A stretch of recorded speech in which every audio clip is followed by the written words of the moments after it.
ये है दिल्ली दर्पण। नमस्कार, मैं हूं बॉबी मिश्रा और हमारे साथ स्टूडियो में मौजूद हैं वरिष्ठ पत्रकार चरण सिंह राजपूत। आज चर्चा करेंगे 2024 लोकसभा चुनाव की। तस्वीरें साफ हो गई हैं। ये लड़ाई मुख्य तौर पर इंडिया वर्सेस एनडीए के बीच रहेगी। क्या कुछ होगा, विपक्षी एकता कितनी कारगर साबित होगी, इसी मुद्दे पर बात करेंगे। सर, अगर बात करें विपक्षी एकता की, जो शरद पवार हैं, एक बार फिर से वो नरेंद्र मोदी के साथ मंच पर दिख गए। इससे पहले उनकी जो पार्टी है वो उनके साथ सरकार में चली गई, उनके विधायक टूट के चले गए, अजीत पवार टूट गए। तो क्या लगता है, शरद पवार जैसे नेता जो ये कह रहे थे कि मैं तो हमेशा विपक्षी एकता के साथ हूँ, और बीजेपी जो ये खेल करती है पार्टियों को तोड़ने का, वो बहुत गलत है, और उसके बाद वो मंच साझा करते हैं उसके साथ। तो ये शरद पवार की जहाँ तक बात है, मीडिया में कई अच्छे पत्रकार बोलते हैं साहब शरद पवार आज के विपक्ष के चाणक्य हैं और इतने दिग्गज नेता जो हैं विपक्ष के साथ में हैं। मेरा हमेशा कहना रहा है कि ये जितने भी धंधेबाज नेता हैं, चाहे शरद पवार रहे हों या दूसरे नेता रहे हों, उनमें से इनसे आप समाज के, देश की कोई भलाई की बात नहीं कर सकते हो। ये लोग अपनी गर्दन बचा रहे हैं, अपने धंधे के लिए राजनीति कर रहे हैं। शरद पवार आज की तारीख में महाराष्ट्र में एक चीनी माफिया का बोला जा सकता है कि बड़े स्तर पर शुगर मिल है शरद पवार की। और शरद पवार जो है, नरेंद्र मोदी पहली बार मंच पर शेर नहीं हुए। नरेंद्र मोदी की वो कभी तारीफ करना लगेंगे, कभी आलोचना करने लगेंगे। और जब विपक्ष ने, विशेष रूप से राहुल गांधी ने अडानी वाले मामले में प्रधानमंत्री नरेंद्र मोदी को घेरा, जो हिंडनबर्ग की रिपोर्ट थी इस मामले को लेकर, तो शरद पवार ने जितना भी विपक्ष ने दबाव बनाया था, देखिए पहली बार कांग्रेस के साथ में पूरा विपक्ष एकजुट था। आम आदमी पार्टी जबकि आलोचना करती थी, आम आदमी पार्टी भी जो है वो विपक्ष के कांग्रेस के साथ में आ चुकी थी।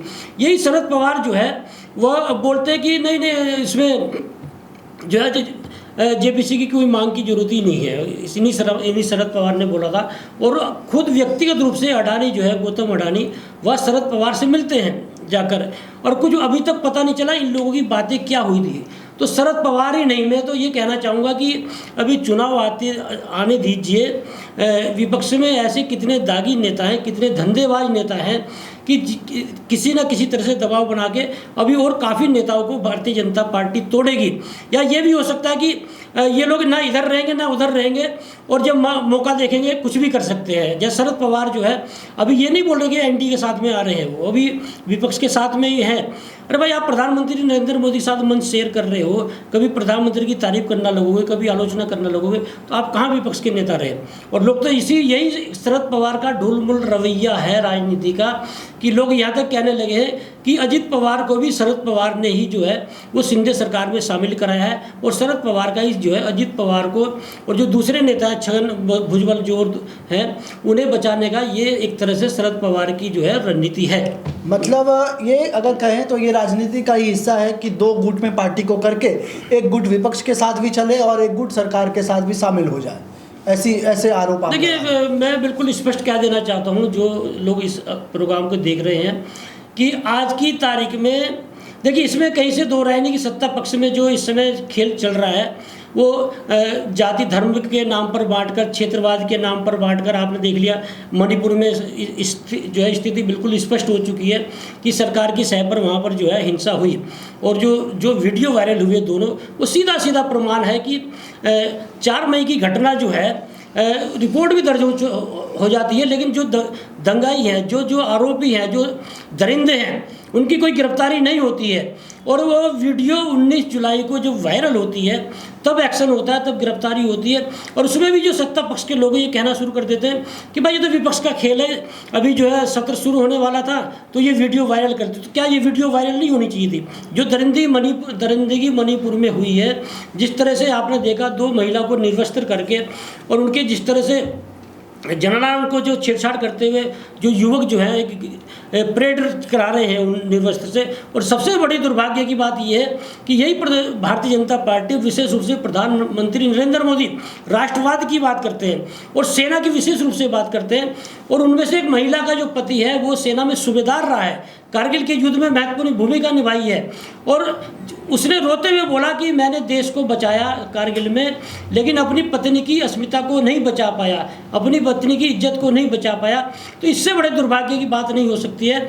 और अभी भी संसद में आप देख रहे हैं हंगामा चल रहा है, लेकिन अभी प्रधानमंत्री नरेंद्र मोदी जो है आकर 2 शब्द जो है संसद में बोलने को तैयार नहीं है। ये तो सत्ता पक्ष का रवैया है। और जहाँ तक विपक्ष का रवैया है कि विपक्ष में अभी भी दूसरा कार्यकाल नरेंद्र मोदी को पूरा होने जा रहा है कि यही सत्ता विपक्ष के सारे दल जो है एक भी रैली जिन समस्याओं को लेकर, जनहित के मुद्दों को लेकर, जमीनी मुद्दे को लेकर, बेरोजगारी को लेकर, जो है महंगाई को लेकर या कानून व्यवस्था को लेकर एक भी बड़ी रैली जो है विपक्ष के दल अभी तक कर नहीं पाए हैं। और जातिगत आंकड़े लगाएंगे, एक वातानुकूलित कमरे में बैठ के जो मीटिंग करेंगे। मैं यदि कहूँ तो इस मीटिंग से, इस तरह की जो है लामबंदी से कोई बदलाव ऐसे नहीं होता है। बदलाव करने के लिए सड़क पर उतरना पड़ता है। आप देख ही लीजिए, देश में जब जब बदलाव हुए हैं तब तक सड़कों पर उतरा गया है, नेताओं ने लाठी डंडे खाए हैं। जेपी क्रांति देख लीजिए आप, जेपी क्रांति में 1.5 साल तक जो है नेता जेल में बंद रहे और कितने लाठी खाए, कितने डंडे खाए, तब जाकर बदलाव हुआ। आज के नेता लाठी डंडे खाने से डरते हैं, जेल में जाने से डरते हैं। जो प्रॉपर्टी जो है नेतागिरी में जो है उन्होंने अर्जित की है, उसमें से कोई प्रॉपर्टी ना चली जाए। मतलब एक तरह से उन्होंने ये भी भय कि कहीं ऐसा ना हो जो प्रॉपर्टी हमने जमा कर रखी है वो भी चली जाए। तो ये लोग जो हैं देश समाज से कोई मतलब नहीं है, गर्दन बचा रहे हैं। और ये सारे लोग देखिए विपक्ष में बैठे हुए जितने लोग हैं ये सब आजमाए हुए लोग हैं। आप समाजवादी पार्टी पे आ जाइए, उत्तर प्रदेश में सरकार रही है। आप कांग्रेस पे आ जाइए, यूपीए की 2 बार सरकार रही है, पहले तो रही है, अभी तक जो है भारतीय जनता पार्टी के बाद में सरकार रही है। आप शरद पवार सरकार में रहे ही हैं और अरविंद केजरीवाल खुद मुख्यमंत्री हैं, ये ममता बनर्जी मुख्यमंत्री हैं। ये तो ये तो लोग सब आजमाए हुए लोग हैं। और आजमाए हुए तो क्या कर रहे हैं अपने प्रदेशों में, सब सामने है। तो इस समय देश में यदि आप सत्ता पक्ष और विपक्ष की बात करेंगे तो विपक्ष में, हालांकि देखिए एक और बात मैं करना चाहूँगा कि भारतीय जनता पार्टी ने राष्ट्रवाद के नाम पर जो राजनीति की देश में, वही राजनीति आज विपक्ष करने निकल चुका है।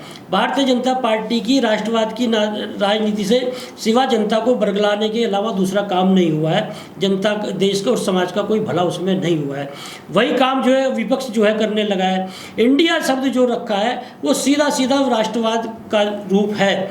और वही वजह है कि क्योंकि भारतीय जनता पार्टी जानती है कि राष्ट्रवाद को आगे करके किस तरह से ज़मीनी मुद्दों को दबाया जाता है। और यही वजह है कि इंडिया शब्द से भारतीय जनता पार्टी में हड़कंप है। हाँ, ये है कि विपक्ष ने जो इंडिया शब्द रखा है उससे काफ़ी मजबूती विपक्ष को मिली है। और बात करें अगर सर्वे की, मीडिया कई जो मीडिया रिपोर्ट्स हैं, कई सर्वे भी सामने आ रहे हैं, उसमें भी कहीं ना कहीं जो आंकड़ा है वो चौंकाने वाला आ रहा है। कभी कभी अगर बात करें सर्वे की तो 2 तरह के सर्वे होते हैं। एक तो सरकार जैसा चाहती है जो संचालन होता है उस तरह के सर्वे, और उसके अलावा कई और चैनल्स पर देखें तो सर्वे में ये दिख रहा है कि 55 और 45% का जो मतांतर है, कि 55% जो मत है वो एनडीए गठबंधन के साथ और 45% इंडिया के साथ। तो कहीं ना कहीं जो टक्कर है वो बिल्कुल एकदम टसल रहेगी। और अगर कोई मुद्दा ऐसा आ जाता है चुनाव के वक्त, वो मुद्दे फिर आधारित करेंगे कि क्या परिणाम होता है। देखिए, इसमें कहीं से दो राय नहीं कि इसमें मणिपुर जो प्रकरण है उसमें प्रधानमंत्री नरेंद्र मोदी की जो है वो छवि काफ़ी धूमिल हुई है। और खुद जो भारतीय जनता पार्टी के समर्थक हैं वो भी ये मानना लगे हैं कम से मणिपुर मामले में प्रधानमंत्री का रुख ठीक नहीं है, क्योंकि बीच में जो वो चुप्पी साधी उन्होंने, और वो बोले नहीं, और आज की तारीख में भी बोलने को तैयार नहीं है। चुनावी मंच से 1-2 बार उन्होंने जिक्र किया, चुनावी मंच से। और वो भी देखिए, अभी राजस्थान के मामले में जो प्रधानमंत्री ने बोला कि साहब पति के सामने जो है पत्नी का गैंगरेप हो जाता है। आप राजस्थान के मामले में बोल रहे हैं, मणिपुर में क्या हुआ? पति के सामने जो है वो पत्नी का गैंगरेप होता है और पति विरोध करता है, उसकी हत्या कर दी जाती है। एक पिता के सामने उसकी बेटी के साथ रेप होता है, पिता विरोध करता है तो पिता की हत्या कर दी जाती है। एक पति के सामने जो उसकी पत्नी को निर्वस्त्र करके परेड कराई जाती है। तो आप मणिपुर पे नहीं बोलेंगे भाई। यदि प्रधानमंत्री मणिपुर पे बोल देंगे, ठीक है, आप देखिए आप में इतना विवेक है, इतनी आप यदि नैतिकता है तो आप माफ़ी मांग लीजिए कि भाई मुझसे गलती हुई है। ये कोई मानने को तैयार नहीं देश में कि प्रधानमंत्री जी को जानकारी नहीं थी, क्योंकि एक एक बात की जानकारी जो है, यदि कहीं पर दंगे होते, हिंसा होती, वो प्रधानमंत्री गृह मंत्री को होती है। प्रधानमंत्री ने तो गृह मंत्री को थी, गृह मंत्री से वो लगातार संपर्क में थे ही। तो ये जो इस समय मणिपुर वाला मामला है, उससे प्रधानमंत्री की जो है छवि धमिल हुई। अभी नूह वाला मामला देख लीजिए आप, देश में हो क्या रहा है।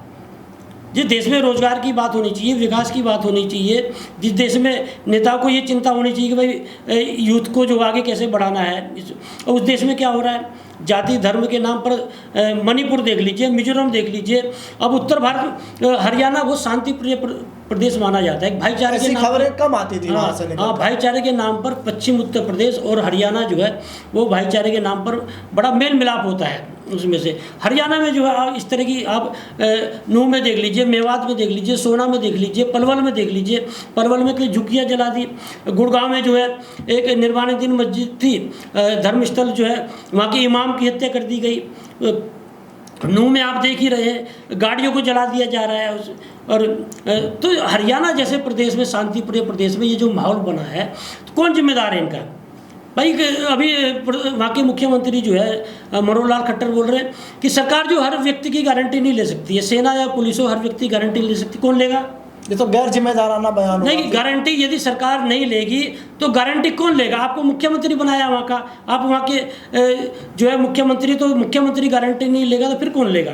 तो ये जो इस तरह की जो बातें हो रही है, ऐसा ही मणिपुर में हुआ है। मणिपुर में ये बात सामने निकल के आई कि किसी वहाँ कुकी समुदाय के लड़के ने मुख्यमंत्री को जो है मैसेज किया कि साहब ये दिक्कत है, तो वो बोलते हैं आप तो म्यांमार से आए हुए हैं, आपकी हम लोग क्या करें। मतलब एक तरह से सरकार की सह पर यदि दंगे होंगे, हिंसा होगी, तो उस देश का क्या होगा। और वही हो रहा है कि आज की तारीख में प्रधानमंत्री जी, आप कोई भी वायलेंस देख लीजिए, अभी जो है कि किसी भी तरह की मामूली लिंचिंग देख लीजिए आप, कहीं पर भी इस तरह के मामले होते हैं, रेप के मामले होते हैं, गैंग रेप के मामले होते हैं, हिंसा कोई होती है जाति धर्म के नाम पर, प्रधानमंत्री जी चुप्पी साध जाते हैं। प्रधानमंत्री जी का ये काम है। भाई आप जो जिन लोगों को देश समाज से कोई मतलब नहीं रहा और वो दूसरे देश में जाकर रहने लगे, जो भारतीय मूल के एनआरआई लोग हैं, उनसे आपको लगाव है। आप फ्रांस में जाएंगे उनसे बात करेंगे, आप ऑस्ट्रेलिया में जाएंगे उन लोगों से बात करेंगे, आप अमेरिका में जाएंगे उन लोगों से बात करेंगे, लेकिन जिन लोगों ने आपको प्रधानमंत्री बनाया उनके लिए आपके पास समय नहीं है। तो निश्चित रूप से जो है आज की तारीख में जो ये सरकार है, इससे कोई विकास की और देश समाज हित की बात नहीं करी जा सकती है। और मैं तो ये कहूँगा कि आने वाले समय में जो यूथ जो है अपने जो है भविष्य को लेकर चिंतित होना चाहिए था, उस यूथ को जाति धर्म के नाम पर आपस में लड़ाने के लिए सरकार ने लगा दिया है। और विपक्ष भी जो है वो बिल्ली के भाग से चीखा टूटने का इंतजार कर रहा है। अभी कोई ऐसी विपक्ष की जो है किसी मामले में ऐसी तारीफ नहीं की जा सकती जो जनता के लिए कहीं पर जो विपक्ष ने अपनी भूमिका निभाई हो। तो अगर बात करें चुनावी मुद्दों की, तो कहीं ना कहीं चुनावी मुद्दे जो हैं हमें जो दिख रही है तस्वीर 2024 की, इन्हीं सारे मुद्दों पर चुनाव लड़ा जाएगा। जनता के जो मुद्दे होते हैं, जो मूलभूत मुद्दे हैं, स्वास्थ्य, शिक्षा, बेहतरीन सड़कें, इंफ्रास्ट्रक्चर, और अभी नरेंद्र मोदी की सरकार ये दावा भी कर रही है कि जो भी वैश्विक अर्थव्यवस्था में भारत जो है आगे जा रहा है। तो इन सारे मुद्दों पर, क्योंकि अभी जो भारत की स्थिति बनी है, निश्चित तौर पर इसे मुद्दों के आधार पर, शिक्षकों के आधार पर इसको और आगे ले जाने की कोशिश यदि एक साथ होगी तो बेहतर रहेगा। तो चुनावी मुद्दे कहीं ना कहीं प्रभावित होंगे ऐसे घटनाक्रम से। देखिए, आप कहीं मत जाइए, मानसून सत्र चल रहा है, संसद में मुझे एक काम ऐसा बता दीजिए जो जनहित का हुआ हो। आरोप प्रत्यारोप के अलावा कुछ काम नहीं हो रहा है। विपक्ष कह रही है कि प्रधानमंत्री आकर बोले, और पक्ष का कहना है कि प्रधानमंत्री नहीं बोलेंगे, आप गृह मंत्री से बात कीजिए, चर्चा कीजिए। और इसी बीच स्मृति ईरानी की भी एक तस्वीरें सामने आई कि आग बबूला हो रही है वो। तो मतलब ये जो सत्र चलते हैं, कितने एक लाखों रुपए जो है 1 मिनट के इस सत्र के, संसद सत्र के होते हैं, उसमें से तो ये जो करोड़ों रुपए जो है रोज के जो खर्च हो रहे हैं, ये इनके पिताजी के हैं।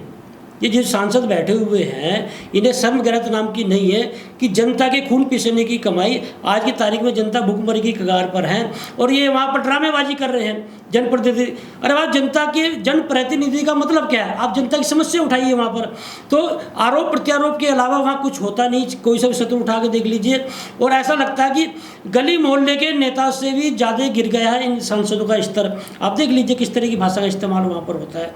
तो ये जो जनता का पैसे की जो ये लोग फूंक रहे हैं, अय्याशी कर रहे हैं और उड़ा रहे हैं, तो आज की तारीख तारीख में जनता आज की तारीख में दिक्कत क्या हो रही है कि लोग जो है बढ़ चुके हैं कि साहब ये पार्टी मेरी है, बांट दिए, बट नहीं चुके हैं।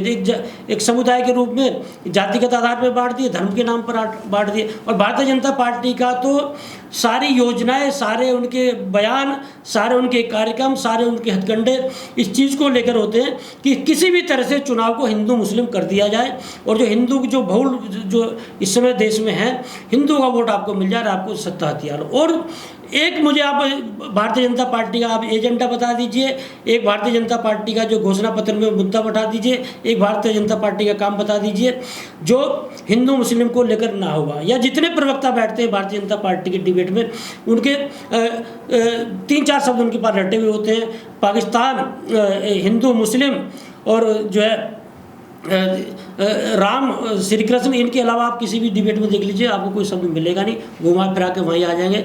तो ये जो देश में चल रहा है देखिए, राष्ट्रवाद के नाम पर जब जब राजनीति होगी तब तक जनता का नुकसान होगा। जब जब जमीनी मुद्दों के नाम पर राजनीति होगी देश का भला होगा। और राष्ट्रवाद के मुद्दे जो है, भावनात्मक मुद्दे जो हैं, ये जमीनी मुद्दों को कहीं ना कहीं पीछे धकेल देते हैं। और वो काम भारतीय जनता पार्टी करती थी और वही काम आज की तारीख में विपक्ष जो है वो करने लगा है। इंडिया शब्द उसी का आपका सामने देख लीजिए। तो कुल मिलाकर ये है कि आज की तारीख में जनता भी करे तो करेगा, जनता के पास कोई ऑप्शन दिखाई नहीं दे रहा है। और बाद में यही जनता सोचती है कि भाई प्रधानमंत्री नरेंद्र मोदी घुमा फिरा के, क्योंकि आज मीडिया पर हाईजैक कर रखा है, एक माहौल बना रखा है कि साहब कुछ भी नहीं है, तो देश समाज के लिए आदमी मेहनत तो कर ही रहा है, तो घुमा फिरा कर वहाँ पर चीज़ आ जाती है। अभी तक मैं नहीं कह सकता हूँ कि विपक्ष की कहीं मुझे मजबूती दिखाई दे रही है।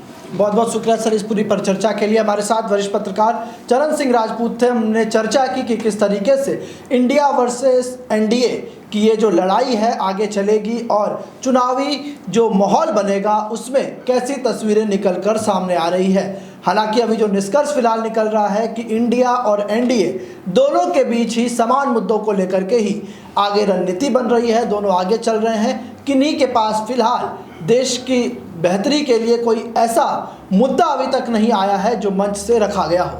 फिलहाल इस कार्यक्रम में इतना ही। दीजिए इजाजत। देश दुनिया की तमाम खबरों के लिए आप देखते रहिए।